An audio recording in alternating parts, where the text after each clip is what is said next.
Hi dear student. तो आज हम इस वीडियो में क्लास 10th का चैप्टर नंबर 6 ट्रायंगल के बारे में बताने वाले हैं।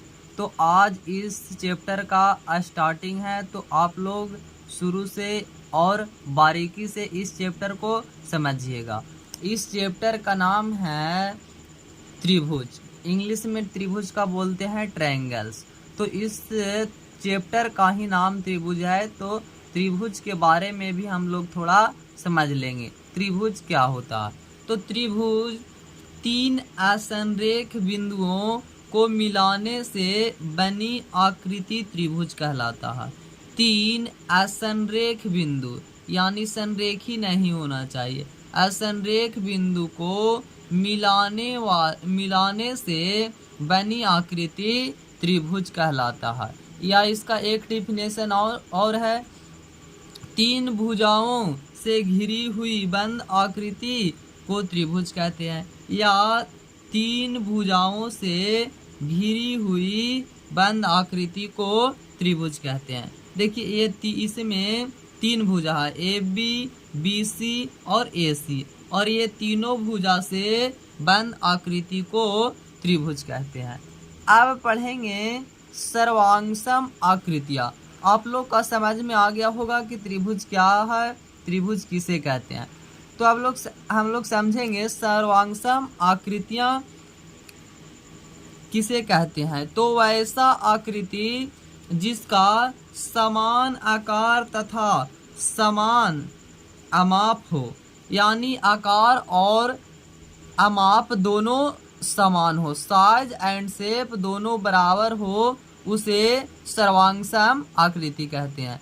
एक डिफिनेशन से और समझे तो वैसा दो आकृति जो एक दूसरे को पूर्णतः ढक ले। जैसे ये ए बी सी एक त्रिभुज है और दूसरा त्रिभुज पी क्यू आर है। पी क्यू आर ये दोनों त्रिभुज को एक दूसरे पर रखे तो ये दोनों एक दूसरे को पूर्णतः ढक ले, तो वैसा आकृति को सर्वांगसम आकृति कहते हैं। ये त्रिभुज दोनों एक दूसरे को ढक लेगा तो ये दोनों हो जाएगा सर्वांगसम, यानी ट्रायंगल त्रिभुज ए बी सी सर्वांगसम हो जाएगा त्रिभुज पी क्यू आर का। एक सिक्का है 1 रुपया वाला और दूसरा सिक्का है वही 1 रुपया वाला, और दोनों एक ही त्रिज्या वाला यानी सेम साइज का है। एक दूसरे पर रखने पर ढक ले तो ये दोनों सिक्का भी सर्वांगसम होगा। अगर देखिए दो त्रिभुज है, ये एक त्रिभुज है ए बी सी है और दूसरा त्रिभुज है P Q R. P Q R तो देखिए दोनों त्रिभुज सर्वांगसम है। ए बी सी सर्वांगसम त्रिभुज पी क्यू आर है। तो सर्वांगसम बहुत से प्रकार हम लोग 9 से में पढ़े हैं कि किस प्रकार से सर्वांगसम होगा। पहला में था साइड एंगल, साइड कसौटी से साइड एंगल, साइड सर्वांगसमता। ये सब आप लोग 9 क्लास में पढ़ चुके होंगे। एंगल साइड एंगल सर्वांगसमता परिमेय। तीसरा होगा साइड एंगल, साइड हो गया एंगल साइड एंगल, और एंगल एंगल एंगल सर्वांगसमता परिमेय। आर एच एस सर्वांगसमता परिमेय। ये सब कसौटी था कि त्रिभुज किस प्रकार से, इसका मतलब साइड एंगल, साइड का मतलब दो भुजा, पहली त्रिभुज का दो भुजा और एक कोण, दूसरे त्रिभुज का दो भुजा एक कोण के बराबर हो जाएगा तो वे दोनों त्रिभुज सर्वांगसम होंगे। उसी प्रकार से ये 4-5 हम लोग को प्रकार पढ़ना था। तो अगर आप लोग नहीं पढ़े हैं तो पहले 9th क्लास का ट्रायंगल जाके पढ़ ले ताकि इस चैप्टर को समझने में आसान हो जाए। अब हम लोग समझेंगे सर्वांगसम त्रिभुज के संगत भुजाएं समान और संगत कोण भी समान होता है। जैसे ट्रायंगल ए बी सी और यहाँ पे ट्रायंगल पी क्यू आर है, ट्रायंगल पी क्यू आर है।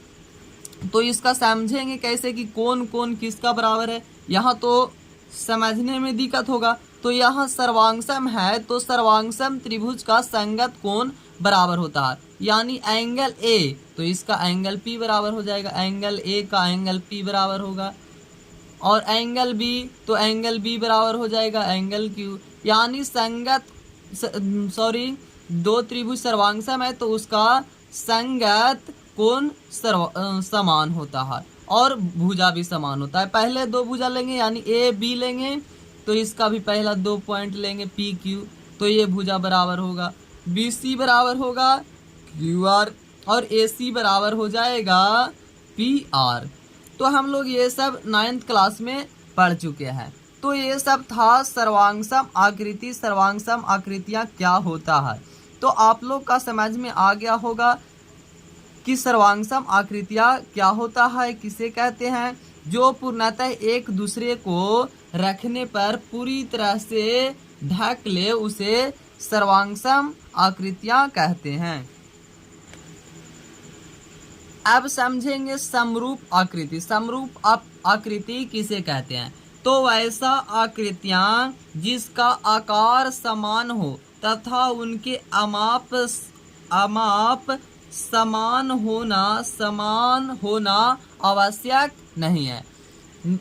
इसका समरूप आकृति में आकार समान होना निश्चित है, लेकिन अगर उनका अमाप समान नहीं भी है तो कोई आवश्यकता नहीं है।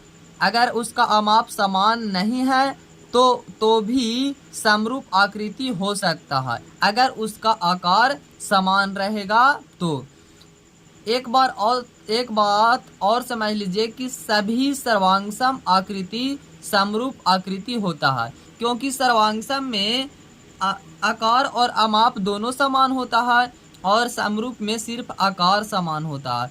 तो सर्वांगसम आकृति समरूप हो सकता है, लेकिन सभी समरूप आकृति सर्वांगसम आकृति नहीं हो सकता है। तो यहाँ पे समझेंगे कि समरूप किसे कहते हैं।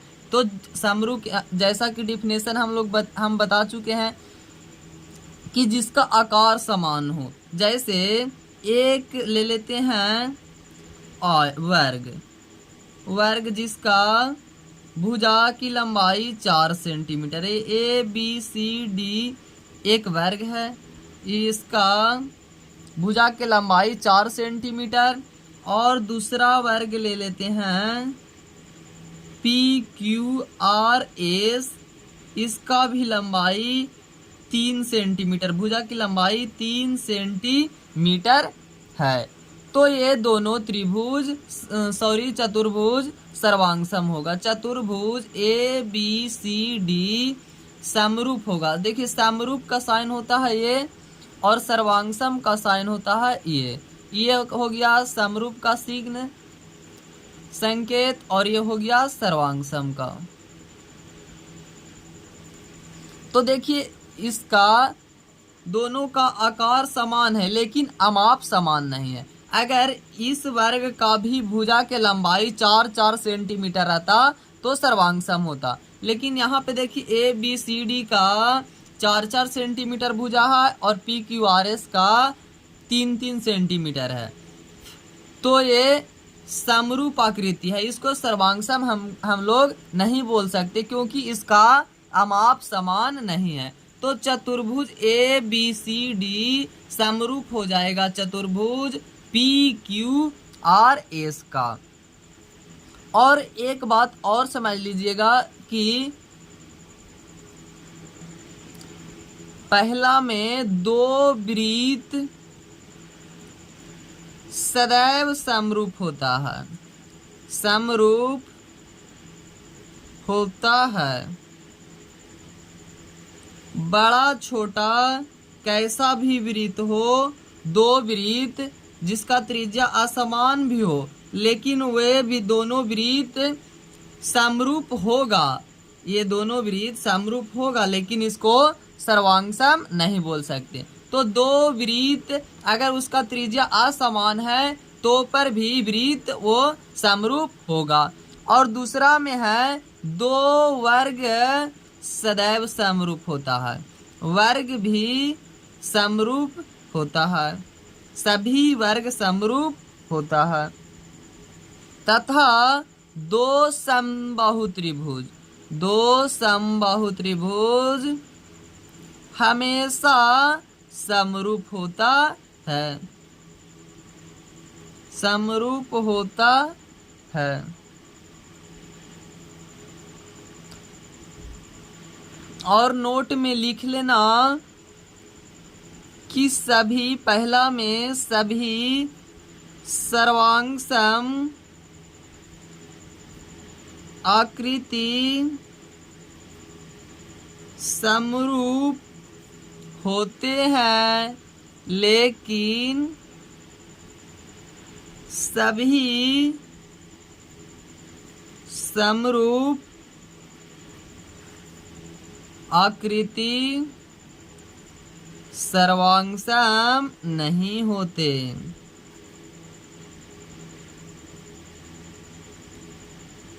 तो आई होप कि सर्वांगसम आकृति और समरूप आकृति आप लोग की पूरी तरह से समझ में आ गया होगा।